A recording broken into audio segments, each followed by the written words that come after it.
तो दोस्तों, जैसा कि तुम्हें पता चल ही गया होगा कि YouTube ने इस चैनल को भी डिमोनेटाइज कर दिया है और आप लोग इसका रीज़न सुन के शॉक्ड हो जाओगे। YouTube बता रहा है कि ये चैनल और मेरे पहले वाला चैनल सेम पर्सन का है, इसीलिए इसको रिलेटेड चैनल बता के डिमोनेटाइज कर दिया। तो मैं आप सभी से रिक्वेस्ट करता हूँ, मैं अब एक न्यू चैनल पे वीडियो अपलोड करूँगा, पर आप लोग इस चैनल या पहले वाला चैनल से रिलेटेड एक भी कमेंट्स मत करना, वरना उस। तो चलिए बिना किसी और देरी के आज की वीडियो को शुरू करते हैं। तो जैसा कि हमने पिछले एपिसोड के लास्ट में देखा था कि ब्लैक टाइगर गॉड ने सभी से कहा था कि जल्दी से मेरे ऊपर बैठ जाओ, तो अब आगे। तो इस एपिसोड की स्टार्टिंग में ब्लैक टाइगर गॉड जमीन पर बैठ जाता है ताकि सभी आसानी से उसके ऊपर बैठ सके, और तभी चिन्मू तुरंत संदूक उसकी पीठ पर रख देता है, जिसके बाद वो हू लिंगर को लेकर उस पर चढ़ गया, जबकि 3 लड़कियां और ड्रैगन किलिन भी उनके पीछे बैठ गए। अगले ही पल ब्लैक टाइगर गॉड बिजली की स्पीड से पहाड़ों को पार करता हुआ दौड़ पड़ा। उसकी रफ्तार इतनी खतरनाक थी कि हवा तक पीछे छूट रही थी।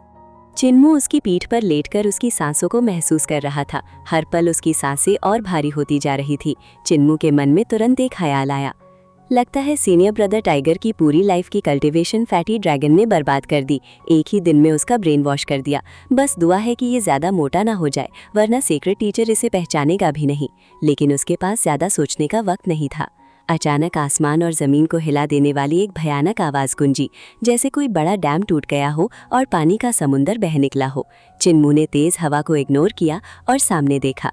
उसने देखा एक चमकती हुई स्वॉर्ड लाइट सीधा डेविल की को चीर रही थी। शैतान आर्मी के मेन कैंप में एक बड़ा सुराख बन चुका था, और उसके तुरंत बाद आसमान में बड़े बड़े लाइटनिंग कॉल्ड्रन्स तैरने लगे।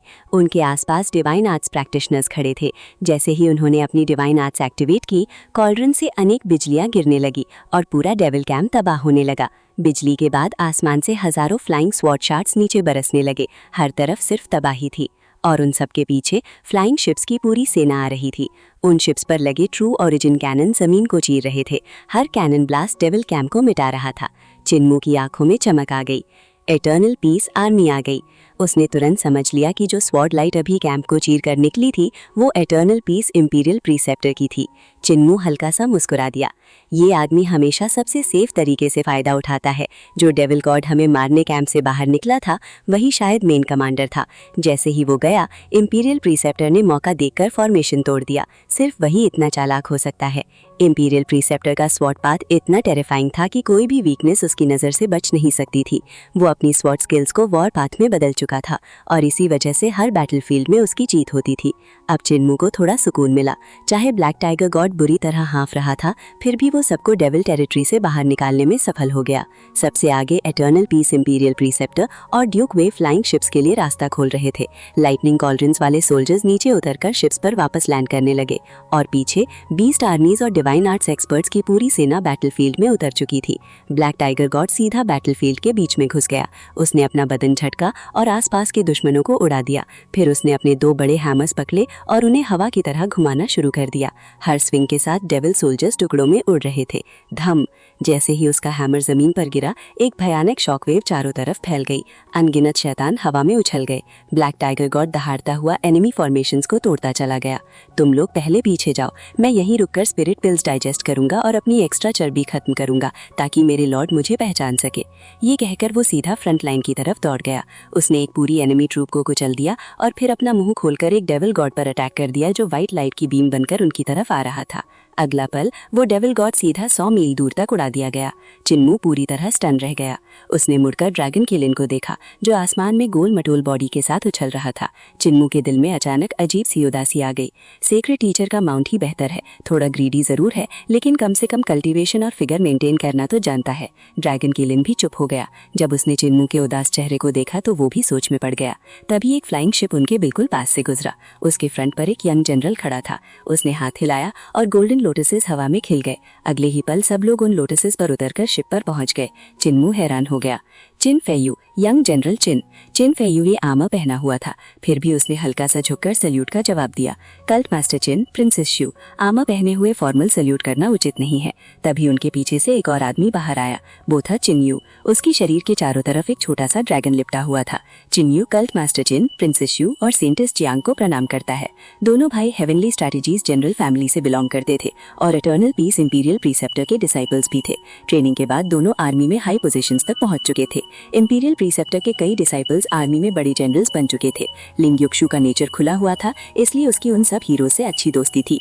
चिन्मू को याद आया कि जब वो पहली बार लिंग युक्षु से मिला था तब वो चिन फेयू के साथ ग्रेट रूइंस में घुसी थी। इसी बीच चिन्मू की बॉडी पर लिपटा हुआ यंग ड्रैगन अचानक हिलने लगा। उसने क्यूरियस होकर चिन्मू को देखा, फिर बिना वार्निंग के वो सीधा चिन्मू के पास आ गया और उसके शरीर पर चढ़ गया। अपने छोटे से ड्रैगन हॉर्न्स के उसके चेहरे को रब करते हुए धीरे से बोला, माँ हाँ। चिन्मू का चेहरा तुरंत बदल गया। उसने जल्दी से ड्रैगन बीड निकाली और अपने ड्रैगन को वापस बुलाने की कोशिश की, लेकिन यंग ड्रैगन चिन्मू को छोड़ने को तैयार ही नहीं था। चिन्मू के दिल में तुरंत बेचैनी भर गई। इंपीरियल कॉलेज में भी मैं इसे कभी नहीं हरा पाया, हर बार हार गया, और अब जब ये हेवनली डेविल कल्ट मास्टर बन चुका है तब तो मैं और भी पीछे रह गया हूँ। क्या अब मेरा ड्रैगन भी ये छीन लेगा? चिन्मू ने यंग ड्रैगन को पकड़कर ध्यान से देखा और फिर हैरानी से बोला, क्या ये सर्जिंग रिवर ड्रैगन पैलेस का ट्रू ड्रैगन हो सकता है? चिन फेयू ने धीरे से सिर हिलाकर बताया कि इंपीरियल प्रीसेप्टर ने लिटिल पॉइजन किंग को बुलाकर उसकी जान बचाई थी और फिर उसे चिन्यू को दे दिया गया। ये सुनते ही चिन्मू के दिल में हल्का सा झटका लगा। उसने मुस्कुराते हुए चिन्यू से कहा कि क्या वो कुछ दिनों के लिए उस छोटे ड्रैगन को यूज दे सकता है। चिन्यू थोड़ा हिचकिचाया, लेकिन चिन फेयू तुरंत बोल पड़ा कि कल्ट मास्टर जैसी पोजीशन वाला इंसान झूठ नहीं बोलेगा। तब चिन्यू मान गया। चिन्मू ने भी वादा किया कि वो ड्रैगन को बस यूं ही बोरो नहीं करेगा। जब वो उसे वापस करेगा तब चिन्यू खुद समझ जाएगा कि उसने कितनी बड़ी चीज पाई है। उसके बाद वो यंग ड्रैगन अचानक सिकुड़ गया और किन्मू के ईयर लोब पर चढ़ गया। दूर से देखने पर वो बिल्कुल एक ईयरिंग की तरह लग रहा था। इसी बीच किन्मू ने बैटलफील्ड की तरफ देखा और उसकी आंखें एकदम सीरियस हो गईं। इटर्नल पीस आर्मी और सुप्रीम एम्परर हेवन की आर्मी मिलकर डीमन आर्मी को बुरी तरह तोड़ रही थी। फ्लाइंग शिप्स आसमान में घूम रहे थे और उन पर खड़े ऑफिसर्स बिना रुके कैनन्स फायर कर रहे थे। नीचे जमीन पर एक्सप्लोजन्स की बारिश हो रही थी। फ्लाइंग शिप्स के अंदर divine arts experts sword pallets और पावरफुल डिवाइन टेक्निक्स चला रहे थे। जहां भी अटैक होता वहां डीमंस की पूरी लाइन बिखर जाती और जैसे ही जमीन साफ होती स्ट्रॉन्ग वर्कर्स तुरंत उस जगह को सिक्योर कर देते, जबकि स्ट्रेंज बीस्ट आर्मी बचे हुए डीमंस को कुचल देती। लिंग यूशु ने आसमान की तरफ देखते हुए हैरानी से कहा कि फ्लाइंग शिप्स पर मौजूद ऑफिसर्स भी इंपीरियल प्रिसेप्टर के डिसाइपल्स हैं। उनमें से ज्यादातर रिवर टोम्ब अकेडमी के ऑनररी डायरेक्टर्स थे और मिलिट्री वॉरफेयर के एक्सपर्ट्स माने जाते थे। किन्मू ने ध्यान से देखा और उसे वे योंग, चेनवान्यून और इंपीरियल कॉलेज के कई सीनियर और जूनियर ब्रदर्स दिखाई दिए। उसने उनकी तरफ हाथ भी हिलाया, लेकिन सब लोग बैटल में इतने फोकस थे कि किसी ने नोटिस ही नहीं किया। कुछ ही देर में डीमन आर्मी की फॉर्मेशन पूरी तरह टूट गई। स्ट्रेंज बीस्ट्स उनके बैटल लाइंस को रौंदते चले गए और बैटलफील्ड पर सिर्फ केओस बच गया। तब किन फायू ने ऑर्डर दिया कि फ्लाइंग शिप्स रुक जाएं और कैनन्स फायरिंग बंद कर दें। अब स्पिरिट वेपन्स का काम था भागते हुए एनिमीज को खत्म करना। उसने किन्मू को समझाया कि इटर्नल पीस आर्मी को फ्रंटलाइन में इसीलिए भेजा गया क्योंकि सुप्रीम एम्परर हेवन की अलजेब्रा स्किल्स बहुत वीक थीं। उनकी फॉर्मेशंस लूज और ऑर्डिनरी थी, इसीलिए इंपीरियल प्रिसेप्टर ने इटर्नल पीस आर्मी को डीमन फॉर्मेशंस तोड़ने के लिए आगे भेजा। किन्मू ने भी माना कि इंपीरियल प्रिसेप्टर सच में एक टेरिफाइंग जीनियस है। ये सुनकर सांगवा चुपचाप शर्म से अपना सिर झुका लेती है। लेकिन किन फायू ने फिर एक और शॉकिंग बात कही। उसने बोला कि चाहे सुप्रीम एम्परर हेवन की अलजेब्रा वीक हो, लेकिन उनकी डिवाइन आर्ट्स बहुत पावरफुल है। उनके कल्टिवेशन पार्ट्स में ऐसी चीज़ें हैं जो इटर्नल पीस में एग्जिस्ट ही नहीं करती। इसी वजह से इटर्नल पीस आर्मी को बैटल फॉर्मेशंस पर डिपेंड रहना पड़ता है, जबकि क्लोज कॉम्बैट में सुप्रीम एम्परर हेवन के एक्सपर्ट्स ज़्यादा डेंजरस होते हैं। ये बोलते वक्त किन फायू की आवाज़ में एक अजीब सी फ्रस्ट्रेशन थी। उसने माना कि पहले उसे लगता था कि डिवाइन बीइंग रेल में वो बहुत स्पेशल है, लेकिन सुप्रीम एम्परर हेवन के एक्सपर्ट्स को देखने के बाद उसकी आंखें खुल गईं। उसके कारण कल्टिवेशन के साथ तो शायद वो यहाँ रैंकिंग में भी ना आए। और इसी वजह से इंपीरियल प्रिसेप्टर ने स्ट्रिक्ट ऑर्डर दिया था कि कोई भी सोल्जर फ्लाइंग शिप छोड़कर अकेला फाइट नहीं करेगा, क्योंकि सेम रेल में इटर्नल पीस के सोल्जर्स डीमंस का सामना ही नहीं कर सकते थे। बैटल चलता रहा और धीरे धीरे सूरज ढलने लगा। आसमान लाल हो गया और तब दोनों आर्मीज को रिट्रीट का सिग्नल दिया गया। सांगवा हैरान थी। उसने पूछा कि जब उन्होंने क्लियरली बैटल जीत ली थी तो फिर रिट्रीट क्यों किया गया। किन फायू ने समझाया कि उनकी मिलिट्री स्ट्रेंथ अभी सिटी इन्वेड करने लायक नहीं थी। अगर वो सिटी में घुसते तो आर्मी स्कैटर हो जाती और डीमंस उन्हें तोड़ देते। इंपीरियल प्रिसेप्टर का असली प्लान डीमंस को धीरे धीरे वीकन करना था। हर बैटल के साथ डीमंस और कमज़ोर होते जाएंगे जब तक कि वो कम्प्लीटली एग्जॉस्ट ना हो जाए। लेकिन किन्मू का एक्सप्रेशन सीरियस होता गया। उसे सेंट वुडकटर की बात याद आ गई जब उसने कहा था कि सुप्रीम एम्परर हेवन को बचाया नहीं जा सकता। किन्मू जानता था कि सेंट वुडकटर कभी बकवास नहीं करता। अगर उसने कहा था कि ये वर्ल्ड सेव नहीं हो सकता तो इसका मतलब सिचुएशन सच में होपलेस थी।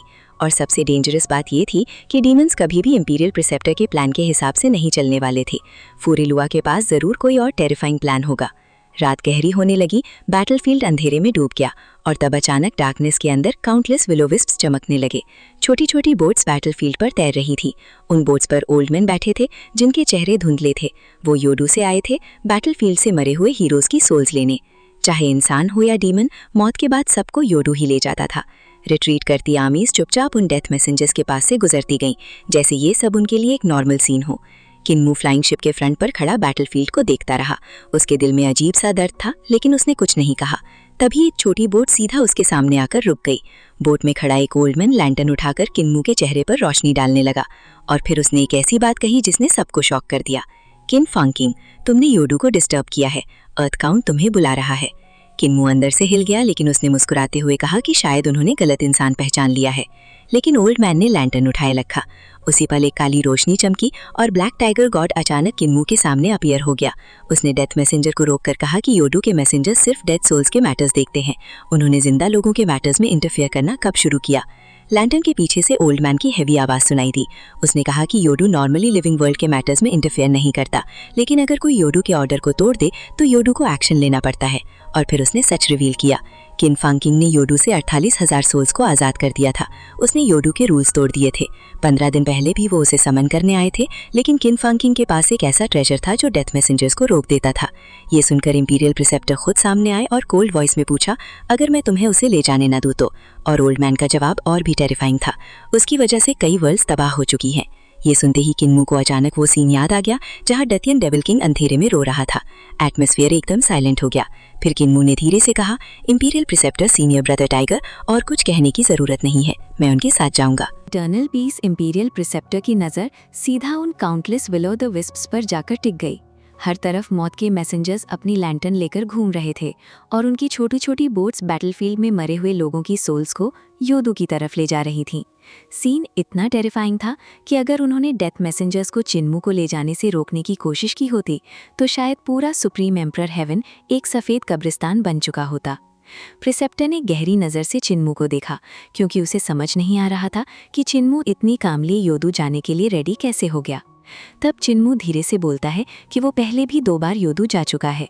पहली बार उसे द्वितीय डेविल किंग ने धोखे से वहां भेजा था, लेकिन उसी वक्त लैंटर्न के पीछे खड़ा एक मिस्टीरियस ओल्ड मैन बोल पड़ता है कि उसने ही चिन्मू को बचाकर लिविंग वर्ल्ड में वापस भेजा था। ये सुनते ही चिन्मू शॉक हो जाता है।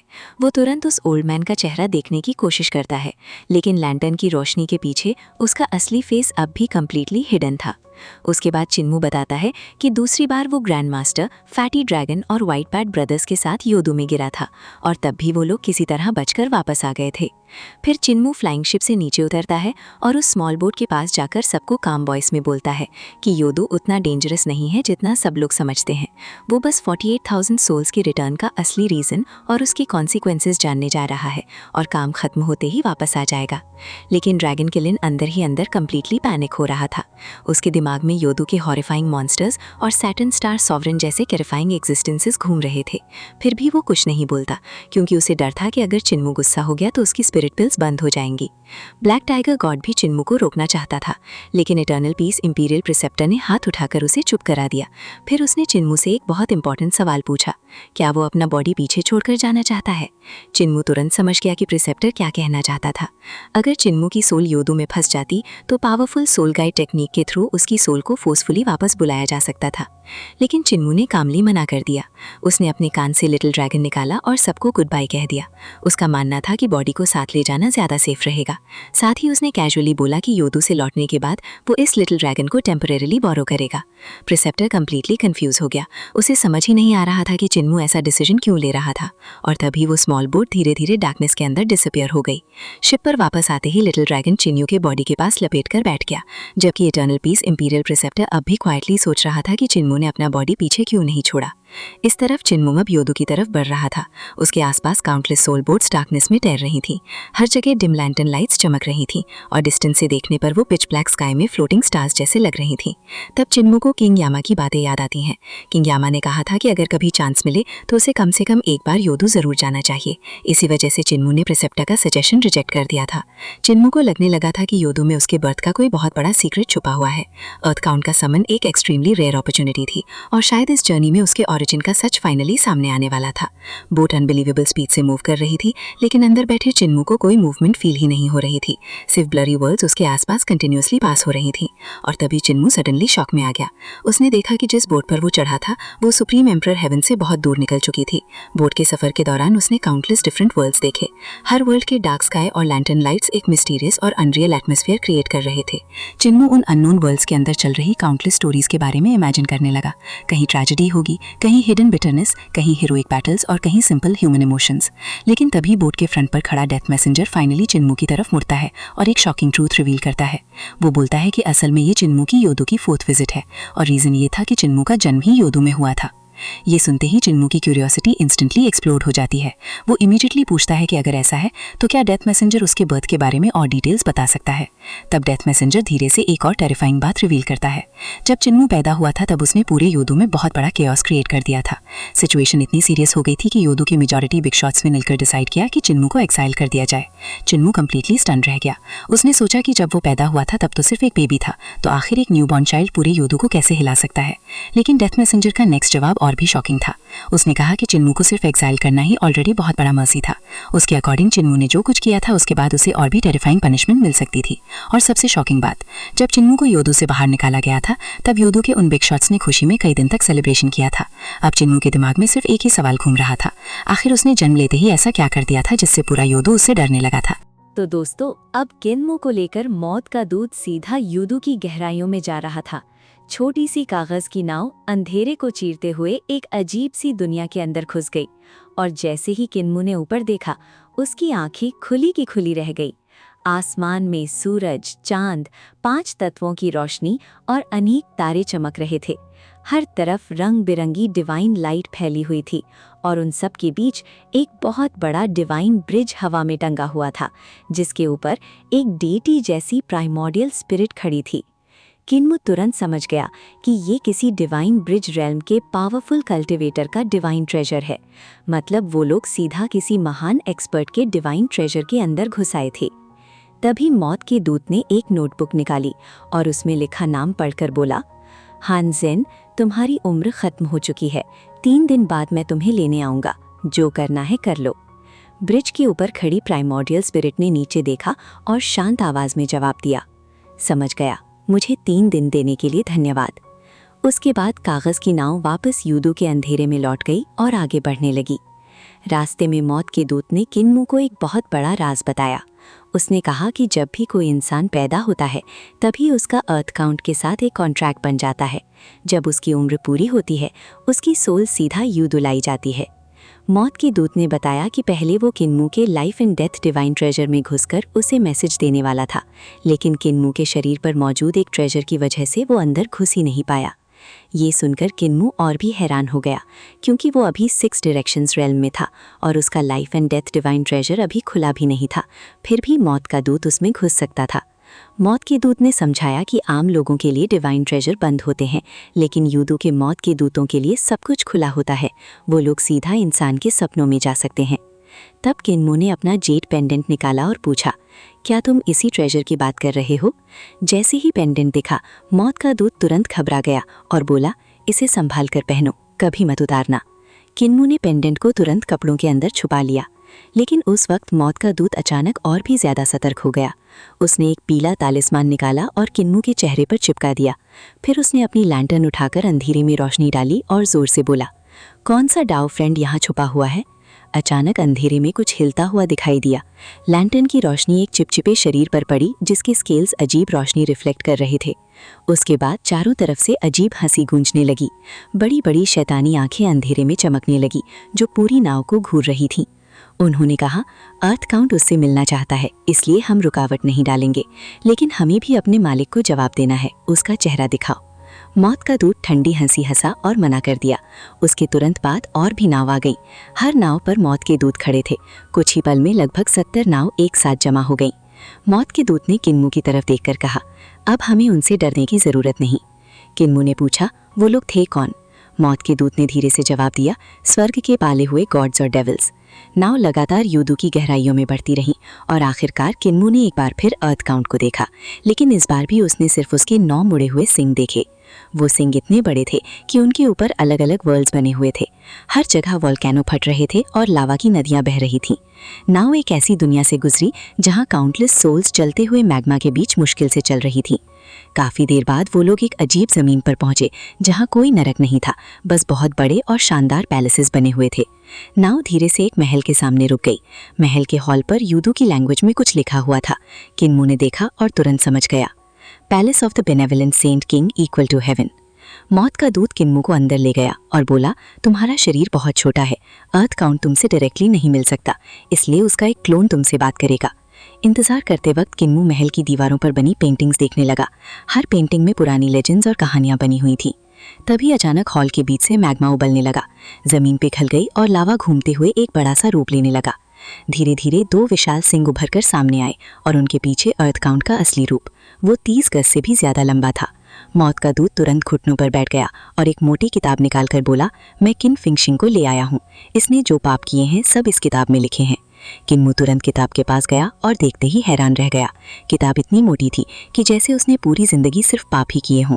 वो जल्दी से चिल्लाया, मैंने ये सब नहीं किया, मैं सिर्फ 18 साल का हूँ, इतने बुरे काम कैसे कर सकता हूँ। अर्थ काउंट ने किताब खोली और उसकी आंखों में डिवाइन लाइट चमक उठी। फिर उसने गहरी आवाज में कहा, यहाँ जो लिखा है वो जिंदा दुनिया के पाप नहीं है, ये सब यूदू में किए गए काम है।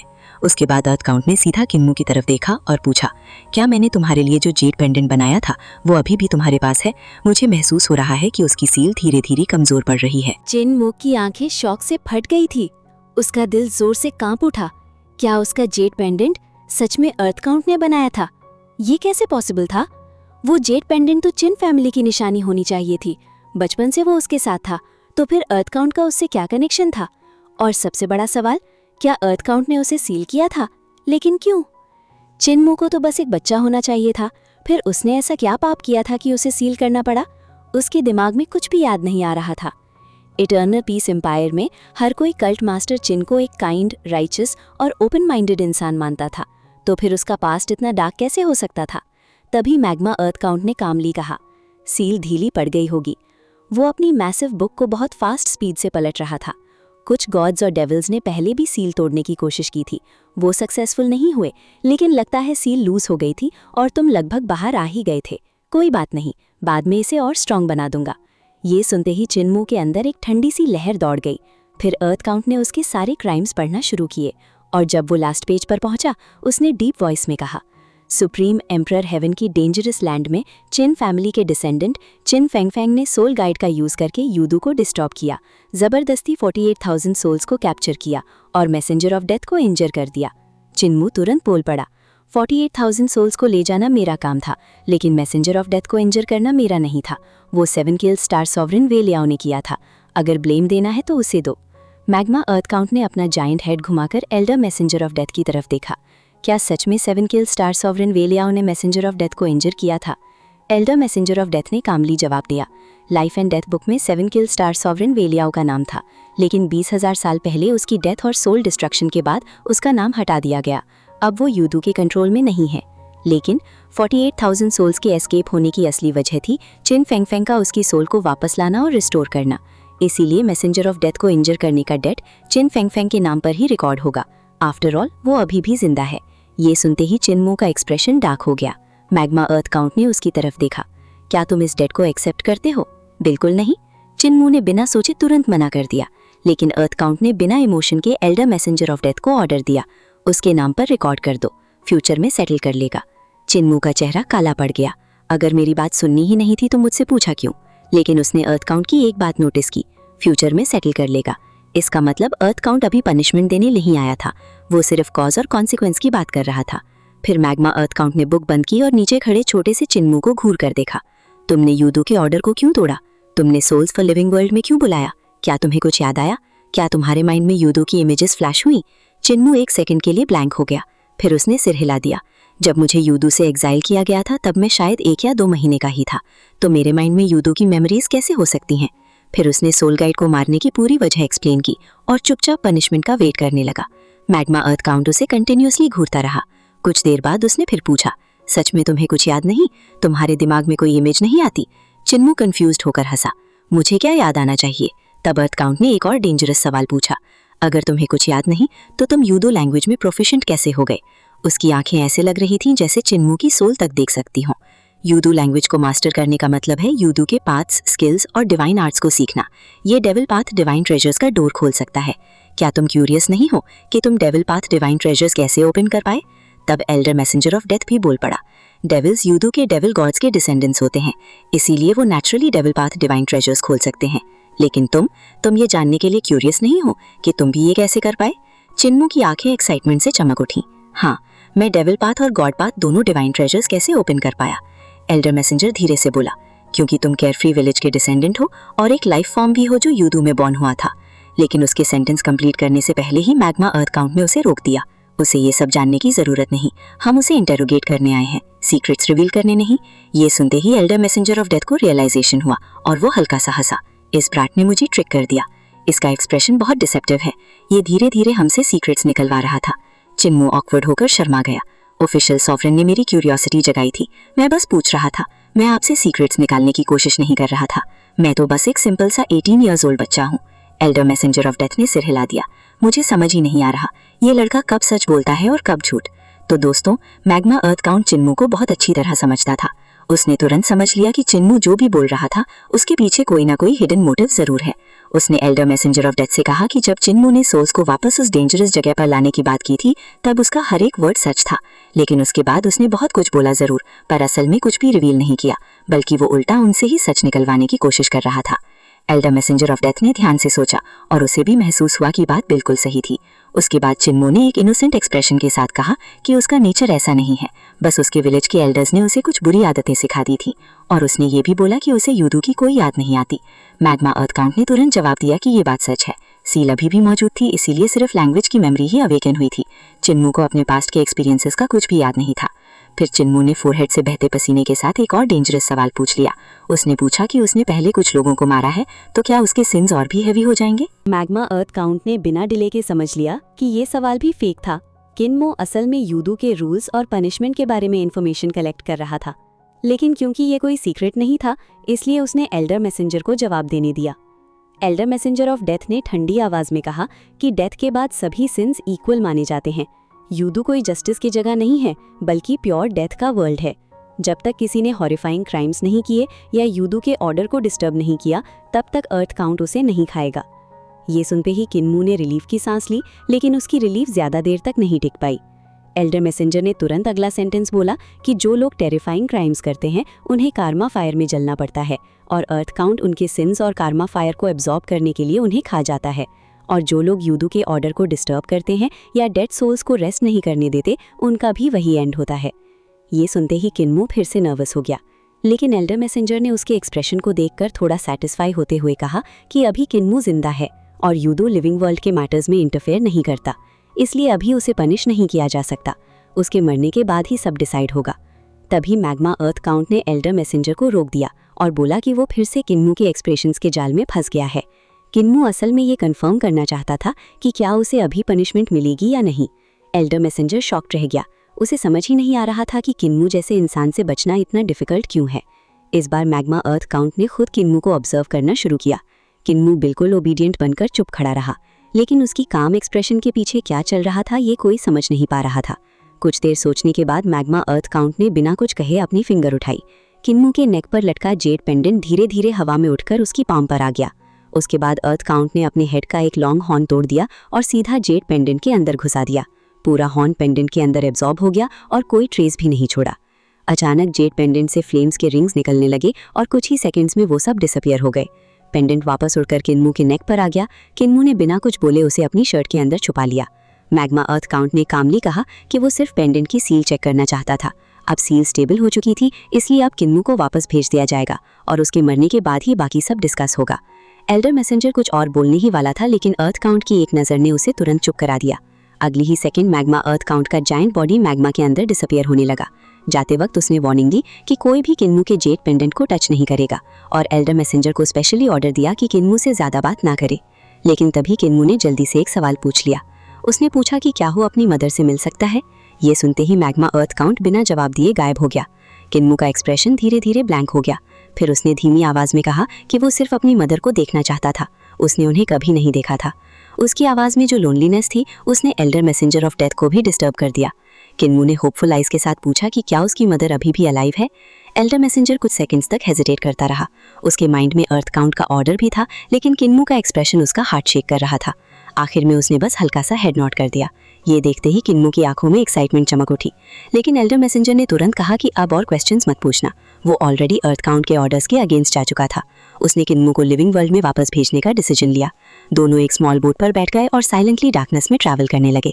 अर्थ काउंट का ओरिजिनल बॉडी इतना जाइगेंटिक था कि उसके हॉर्न के ऊपर रखे ब्रोकन प्लेन को क्रॉस करने में ही बहुत टाइम लग गया। जर्नी के दौरान एल्डर मैसेंजर बार बार सराउंडिंग्स को लैंटर्न से इल्यूमिनेट कर रहा था। थोड़ी देर बाद उसने एक येलो टैलिस्मन किन्मू की तरफ फेंका। उसने कहा कि बहुत लोग किन्मू को ढूंढ रहे हैं। अगर वो टैलिस्मन अपने फेस पर चिपका लेगा तो गॉड्स और डेविल्स कोई भी उसका असली चेहरा नहीं देख पाएगा। सबको सिर्फ फेक अपीयरेंस ही नजर आएगी। किन्मू ने साइलेंटली टैलिस्मन अपने फेस पर चिपका लिया।